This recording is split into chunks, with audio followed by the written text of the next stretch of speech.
A game can provide a remarkable emerging journey, even at a distance. It has for Cooper Kupp. The Rams' playmaking receiver is shaped by bloodlines from Yakima, Washington's first family of football, 3 NFL generations worth, while setting multiple college career records from Eastern Washington, before making an immediate NFL impact in Los Angeles. So Coop, your offensive awareness has almost made you a quarterback whisperer, chemistry with your quarterback. What's most important to you about earning trust? Huge. Us to ask the quarterback to sit back there in the pocket, knowing that there's guys bearing down on him. Him just being able to trust that we're going to be at the right spot at the right time, I think is everything in terms of that relationship. And if we're not doing that, that's when things got to go off schedule. Now you're asking our quarterback to have to make a play because we're off as receivers. Football's a game about game speed. How do you prepare yourself to what that requires? Yeah, well, I think it's just practice. Our approach to practice, I think, is paramount. We always say that practice preparation equals game reality. Exactly what we want it to be in terms of our tempo and our focus going into that and just being able to execute. When we get to the game, we step on the field on Sunday, we've already performed this over and over again during practice. So much about football is preparation. You go out there on Sunday with a quieted mind, be able to just play the game that you've prepared all week for.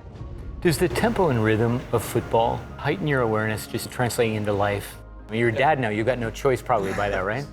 It's interesting because I feel like, sometimes you come into work and you gotta be laser focused all the way through, and that in another way, it's nice to be able to go home and feel like, oh, well, I don't have to be like that right now. But yeah, we do have a 1-year-old now, so I get the 24/7 training experience. Looking back now, storied, record-setting career at Eastern Washington, how did that prepare you for the NFL? Going to Eastern, I had coaches that came around me that never let me become complacent with anything. Yes, this is good, but this is how you can be better. He's just calling me to something greater than I'm seeing for myself. Look at how much better you can be if you can fix these things and get in there and say, well, this was good, how can I be better? Your family, the Kupps are now just the 5th to have 3 generations drafted in the NFL playing the game. Your dad as a former quarterback, your granddad as a former lineman. What kind of support did that give you? Oh, it's been incredible to have such experience to lean on and just perspective. I think how much they love their family, how much they took care of things, how they treated people. I'm now being able to live out my dream, but I have such bigger things happening in my life that are beyond football. As much as I absolutely love football and know I'm going to put everything I have into it, that I've got a family at home, and my faith in Christ as well, that just is more important to make sure that's healthy. That's something that my dad and grandpa showed me. The ACL tear. What did you learn about yourself? You never would have seen by the waiting, the wondering, and the rehabbing. That's a good question. There's a lot of lessons I think I learned through this, but I think if I pinpoint it down, it's that I can't do this by myself. The first thing that comes to mind is just the spiritual battle that goes on when something like this happens. Just reactively is why. What caused this to happen? I needed God. I needed to trust in what my faith was. Just having my wife and son to be able to push me. The teammates, the coaching staff, the training staff, strength staff.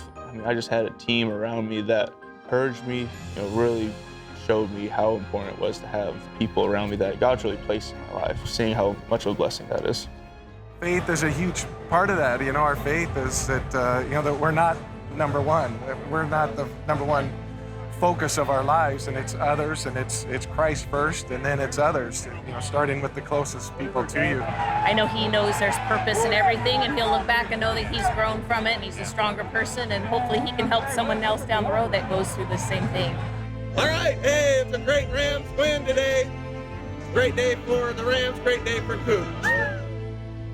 You are referred to as a playmaker, altering a game, impacting a game.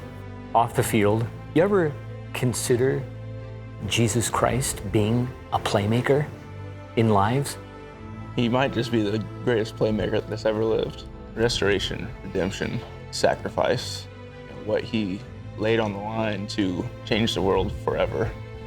You can't find a better playmaker than Jesus Christ. Coop, who is he to you? I don't think there's words to really, at the very basic levels of my life, as a husband, as a father, football player, knowing how much of a failure I am at these things. If it wasn't for my faith, if it wasn't for knowing that Christ has told me who I am in his eyes, and know that no matter how far short I fall on all these things, that he's bridged every gap and that he's called me to even greater things.